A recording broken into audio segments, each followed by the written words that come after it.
Ganito ang ginagawa sa pora.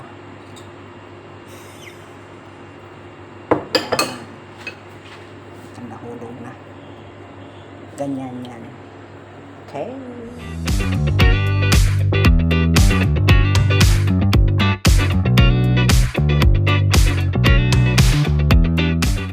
Okay.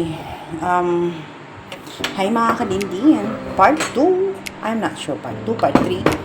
Another dish. So, ito yung minarinate ko kaninang umaga na fresh tomato, fresh bread, home bread, olive oil. Binalatan ko yung tomato na yan. Ito yung tinatawag na tomato puree soup. Binalatan ko yung kamatis. Nilagyan ko na siya ng nilagyan ko siya ng tinapo, yung home bread namin na ginawa ko. Saka olive oil. So, supposed to be maganda talaga ito pang overnight. Kaso lang, super busy ni Brenda. Ni Bindi. Kahapon, diba? Ang dami kong pinuluto. So, ngayon, ito naman. Sinagsabay-sabay talaga niya. Yung Russian salad, na matrabaho, ito din. Kaya ipakita ko sa inyo kung anong process nito. So, this was marinated for hours. So, from 8 yata. O, mga 8:30. Sinuko na siya. Ilagyan ko siya ng sure enough ba itong aking olive oil. Saka timplahan ko na lang siya mamaya konti. Nakalimutan ko siyang lagyan kanina ng asin. Ay, i-blend na natin yan. Okay. Dagdagan natin ng olive oil.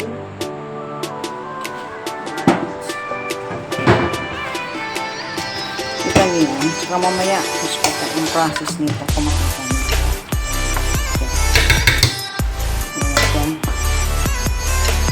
Maingay lang tayo kasi yung mag-blender tayo.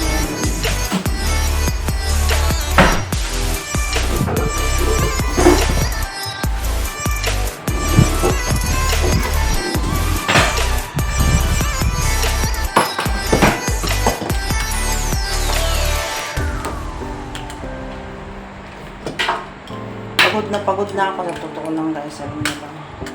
Naglinis, nagpaligo pa ako kay Luna, yung aso namin. Pag weekend talaga, doble yung trabaho. Grabe.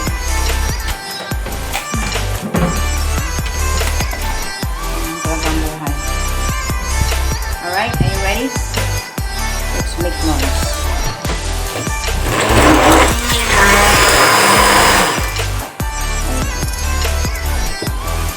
Ayun na.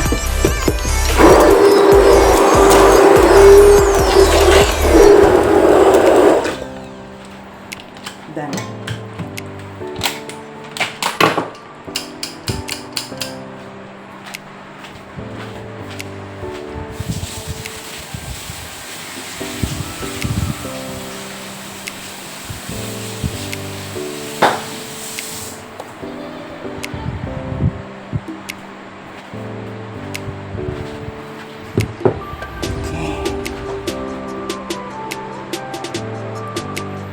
Ito yun eh.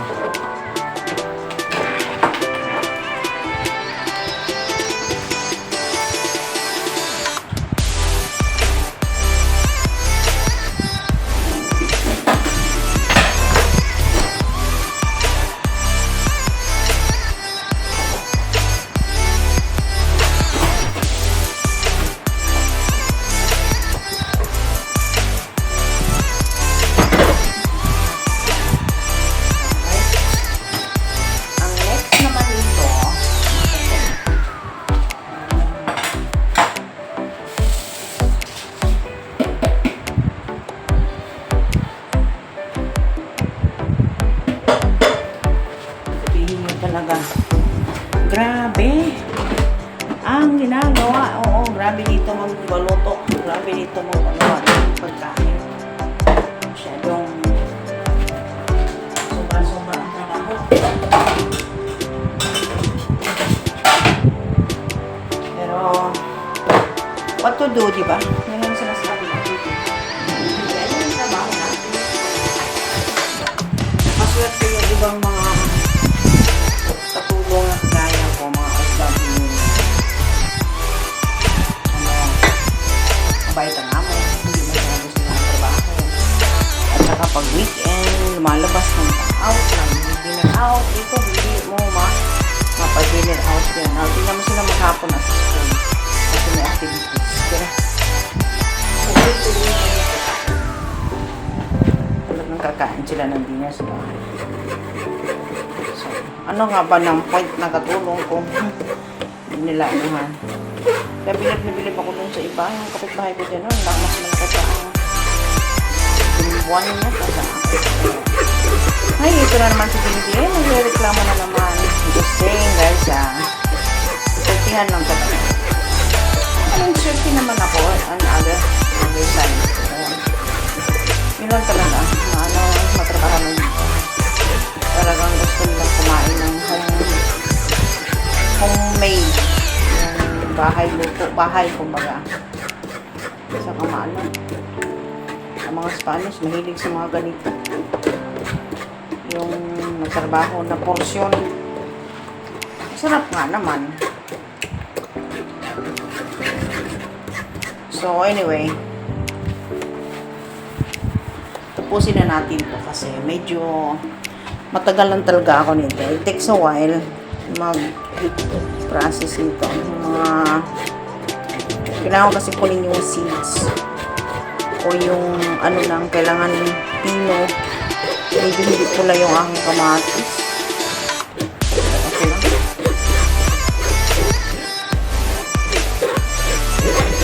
Hindi magandang kamatis. Iba talaga yung kamatis nila. Masarap, matamis dito kasi maasin na maasin. Guys, sa atin. Saka hindi siya masyadong hinog. Maganda pag yung hinog na hinog. Sana pala nilabas mo yung ano. Wala na.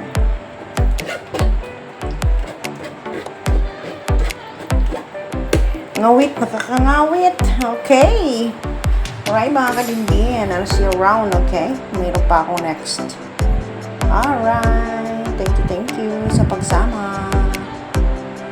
It's another menu. Later, ipapakita ko sa inyo yung finished product niya. Okay?